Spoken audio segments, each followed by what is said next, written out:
सोनम वांगचुक को जानते हैं आप? नहीं जानते? कोई बात नहीं। अब पवन सिंह थोड़ी है जो आप उनको जानोगे।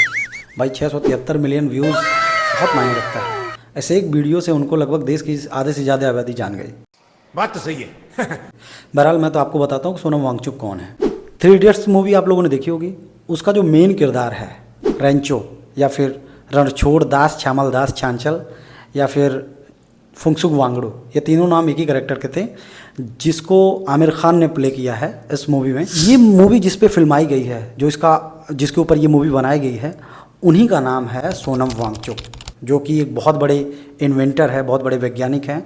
और जैसा कि आप लोगों ने मूवी में देखा है कि लास्ट में वो जा करके जो पढ़ लिख करके जब वो कॉलेज से निकलते हैं तो फिर जा करके साइंटिस्ट बनते हैं और तमाम सारी चीज़ों का इन्वेंशन करते हैं, आविष्कार करते हैं।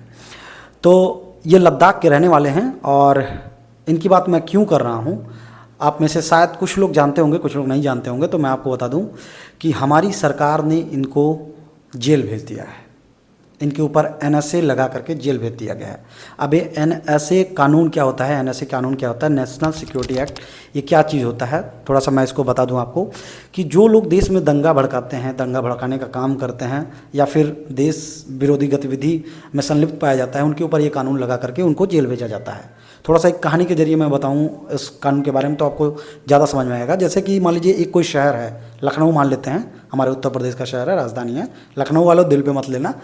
मान लीजिए लखनऊ है, उसमें कोई एक व्यक्ति है राजू, जो कोई गलत काम तो नहीं करता, लेकिन वो जा करके पब्लिक में उनको भड़काने का काम करता है कि तुम लोग दंगा करो, दुकान फूंक दो, ये कर दो, वो कर दो।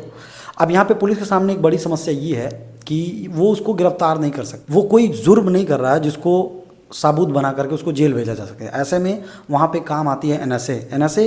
बिना सबूत के आप उसको जेल भेज सकते हैं 3 महीने के लिए, और अगर कोर्ट उस पर अनुमति दे दे तो आप उसको 12 महीना भी जेल उसको रख सकते हैं बिना किसी सबूत के। तो सोनम वांगचुक के ऊपर ये एक्ट लगा करके उनको जो है जेल भेज दिया गया। सोचिए एक ऐसे व्यक्ति को जिसने पूरे विश्व में हमारे देश का नाम रोशन किया है।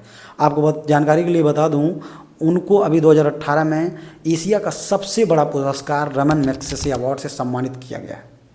इतना बड़ा पुरस्कार उपलब्धि, इतनी बड़ी उपलब्धि पाने के बावजूद उस व्यक्ति पे आखिर ऐसा क्या बात आया कि उसके ऊपर इस तरह की धारा लगा करके उसको जेल भेज दिया जाता है? आखिर क्या चीज़ था?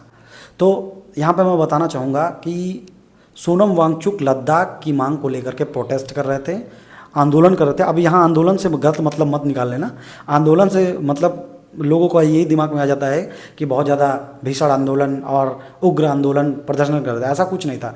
एकदम गांधीवादी स्टाइल में वो हंगर स्ट्राइक करते थे। क्यों स्ट्राइक करते थे? क्योंकि वो लद्दाख को बचाना चाहते हैं, वहाँ के कल्चर को बचाना चाहते थे।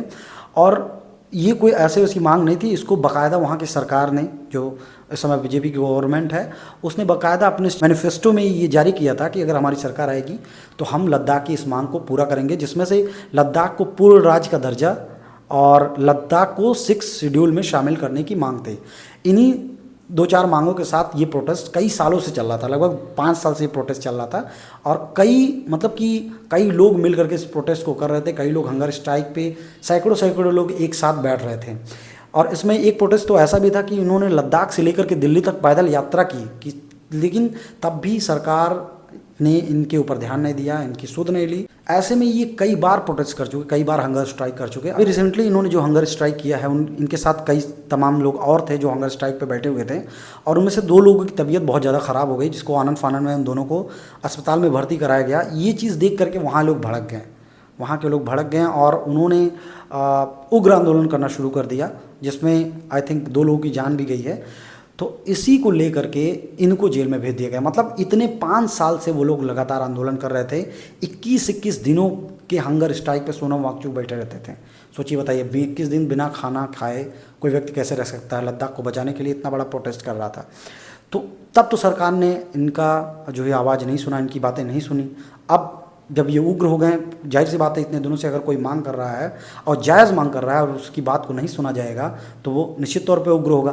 तो ऐसे में इनके ऊपर ये कानून थोप करके उनको जेल भेजना, ये कहाँ तक सही है? आप लोग मुझे बताओ। एक बात और आपसे कहना चाहूँगा कि ये सिर्फ लद्दाख पे हमला नहीं है, ये देश की आत्मा पे हमला है। पिछली बार जब सोनम वांगचुक हंगर स्ट्राइक पे बैठे थे, लद्दाख में बहुत बड़ा प्रोटेस्ट चल रहा था, तो उस समय मेरे भी दिमाग में आया कि मैं इस प्रोटेस्ट में शामिल हूँ और लद्दाख की तरफ से आवाज़ उठाऊँ। लेकिन फिर बाद में मुझे पता चला कि वहाँ जहाँ पे ये लोग प्रोटेस्ट कर रहे हैं वहाँ पे इन लोगों को जाने नहीं दिया जा रहा, जो बाहर से इनके समर्थन में लोग आ रहे हैं उनको जाने नहीं दिया जा रहा है। तो इसलिए मैं वहाँ पे नहीं जा पाया, लेकिन मौका मिलेगा तो मैं ज़रूर लद्दाख जाऊँगा और वहाँ के लोगों की आवाज़ बनने की कोशिश करूँगा। अगर आपको लगता है कि सोनम वांगचुक के साथ गलत हो रहा है, लद्दाख के साथ गलत हो रहा है, तो इस वीडियो को शेयर कर लोगों तक पहुँचाइए ताकि लोगों को पता चल सके कि लद्दाख में क्या हो रहा है, सोनम वांगचुक को क्यों जेल भेजा गया। अंत में दोस्तों मैं आप लोगों से यही कहना चाहूँगा कि हमारे देश के एक रियल हीरो की आवाज़ को दबाया जा रहा है और हम शांत बैठे हैं, ये हमारे लिए बिल्कुल भी सही नहीं है। आइए मिल करके आवाज़ उठाते हैं, लद्दाख को न्याय दो, सोनम वांगचुक को रिहा करो और NSA का गलत उपयोग करना बंद करो।